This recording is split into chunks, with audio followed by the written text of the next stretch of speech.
तेरी शिकायत कर रहे हैं, वॉर कर लो यार, ये क्यों कर रहे हो? सौरभ, मैं ऑडियंस को दो बातें बताना चाहता हूं यहाँ पे पानी के ऊपर। एक अलग से सब्जेक्ट है ये वाटर वॉर्स। वाटर वॉर्स का एक अलग सब्जेक्ट है।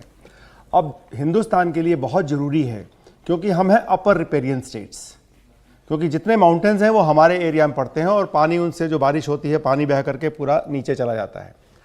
अपर रिपेरियन स्टेट होने की वजह से 5 नदियां हैं जो कंट्रीब्यूट करती हैं पानी हमारे दुश्मन देश पाकिस्तान को। दुश्मन इसलिए बोल रहा हूँ कि जब से आज़ादी मिली तब से उसी नींव पे वो खड़े हैं।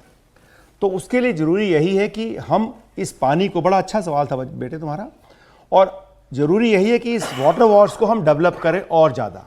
और डेवलप करने का तरीका ये होगा कि डैम्स का बनना, कैनाल सिस्टम्स का बनना, इस पानी को हम अपने देश में जब चाहें स्लूज गेट्स के मदद से कैसे स्टोर कर सकते हैं वो सब करना, ये वाटर वॉर्स का हिस्सा है। इसकी तरफ हमने बहुत ज़्यादा तवज्जो अब तक नहीं दी है, जो करने की ज़रूरत है। चीन ने ऑलरेडी शुरू कर दिया है, अब जो सांगपो है उसके ऊपर बहुत बड़ा एक वो डैम बना रहा है जिससे कि हमें बहुत उस चीज़ की खतरा हो सकता है।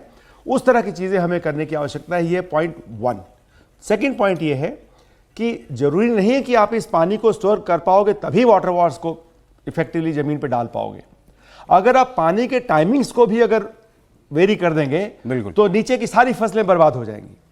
यहां पे जो ये लोग कहते रहते हैं कि हमारे पास वो कैपेबिलिटी नहीं है कि हम पानी के बहाव को रोक सकें, आज की डेट में शायद उतनी बड़ी कैपेबिलिटी नहीं है। लेकिन अगर पानी के बहाव को हम टाइमिंग में ही अगर फ्लक्चुएट कर देंगे, आगे पीछे कर देंगे, तो नीचे जो है फसलें 80% जो है पाकिस्तान की पूरी खेती होती इस पानी से है, तो वो बर्बाद हो जाएगा। कहानी वो है असली। जय हिंद सर। सर मैं ये पूछना चाहता हूँ, जैसे कि हम कहते हैं कि इंडिया पाकिस्तान का बाप है, जो कि बिल्कुल सच है, तो इंडिया जो भी इनडायरेक्टली या डायरेक्टली पाकिस्तान को सपोर्ट करता है तो उसको परमानेंटली ब्लॉक क्यों नहीं किया जाता? जब भी कोई टेररिस्ट अटैक होता है या फिर कोई भी बड़ा हादसा होता है तो हम इन मुद्दों को उठाते हैं, फिर बाद में सब कुछ नॉर्मल हो जाता है जैसे कि कुछ हुआ ही नहीं था। तो क्या हम पाकिस्तान से किसी भी चीज़ में पीछे हैं? क्यों हम उसको मतलब परमानेंटली ब्लॉक क्यों नहीं करते हैं? देखिए, यूएन सिक्योरिटी काउंसिल, एक मिनट, मैं आपके सवाल में करेक्शन ये दूं कि हम इतने, अगर उसके बाप होते तो इतना नालायक बेटा हमारा नहीं होता।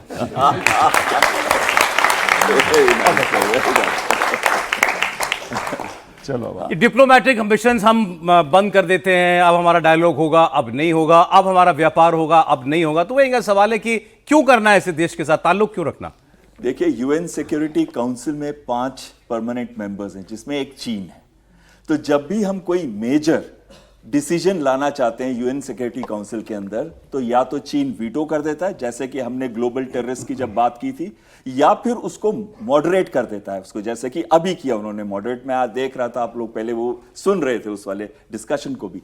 तो कहीं ना कहीं बहुत बड़ा कंट्रोल, इसी वजह से हम कहते हैं कि यूएन सिक्योरिटी काउंसिल को एक्सपैंड किया जाए और भारत की प्रतिभा को देखते हुए भारत को उसके अंदर इंक्लूड किया जाए।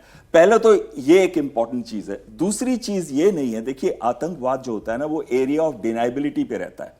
पाकिस्तान हमेशा से कहेगा हम तो कर ही नहीं रहे थे, मैं तो सुत्ती पैसी, मेरे को तो पता ही नहीं चला कि हुआ क्या वहां पे, है कि नहीं?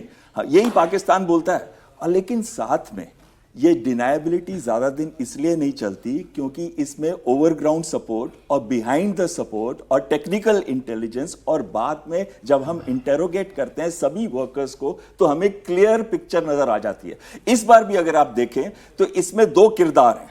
सबसे बड़ा किरदार है आसिम मुनीर, जो उनका चीफ ऑफ आर्मी स्टाफ है। मैंने आपको उसके 2 इंसिडेंट बताए, जब पुलवामा वाला बताया और अभी पहलगांव का। और दूसरा है कसूरी या मूसा, जो कि लश्कर-ए-तैयबा का लीडर है, टॉप लीडर है। तो अगर वो कोऑर्डिनेट और कंट्रोल करता है, तो जब ईरान की बात आई कि ईरान मध्यस्थता करेगा, तो सबसे पहला यह क्वेश्चन उठता है कि मध्यस्थता किससे करेगा? लश्कर-ए-तैयबा से करेगा, पाकिस्तान आर्मी से करेगा, क्योंकि there is no nation state वहां पे सिर्फ आर्मी की चलती है और आर्मी ही पीछे से कराता है। अभी भी जब हम कहते हैं ना, सबसे पहला क्वेश्चन जो उन्होंने पूछा था बहुत महत्वपूर्ण क्वेश्चन था, हम क्यों डिले कर रहे हैं? हम डिले नहीं कर रहे, हम सोच रहे हैं कि क्या सही टाइम होगा अटैक करने का। लेकिन एक बहुत महत्वपूर्ण चीज है, मुझे 1 मिनट दीजिएगा इस पे। अभी हमने किया था उरी, हमने 30 से 40 टेररिस्ट मारे। फिर हमने किया था बालाकोट, हमने 200 प्लस टेररिस्ट मारे। लेकिन फिर भी हमले होते रहे हमारे ऊपर, चाहे छोटे लेवल पे जैसे रियासी कटरा के पास जो हमले हुए थे, कथुआ के पास, या अब जो पहलगांव में हुआ है। क्यों नहीं रुक रही है? ये तभी रुक सकते हैं जब तक जनरल्स और इन लीडर्स, जो कसूरी जैसे लीडर हैं, उनको ये डर ना हो कि हमारे घर के अंदर घुस के ये हम लोगों को मारेंगे, और आईएसआई चीफ को ये डर ना हो। यही टाइम हम ले रहे हैं कि हमारा रिस्पॉन्स क्या होगा। सर मुझे लग रहा है इस बार डर है उनको, और उनका डर बहुत वाजिब है, क्योंकि फैमिलीज को भी भेज दिया उन्होंने सबको। सर हवाई जहाज में बैठा है, आप लोग बाहर जाओ, शॉपिंग करो, हम लोग यहाँ देखते हैं। देखना क्या है, वो देखेंगे वैसे खड़े होकर, इस तरह कुछ कर नहीं पाएंगे। तो आप भी देखिए कि भारत अपने यहां बहे खून का बदला कब लेगा, लेकिन अपनी शर्तों पर और अपने चुने हुए वक्त पर। बहुत शुक्रिया जनरल रॉय, ए कमोडोर बहल साहब आपका, और जनरल कुलकर्णी बहुत शुक्रिया, आप स्टूडियो में आए, हमारे साथ जुड़े।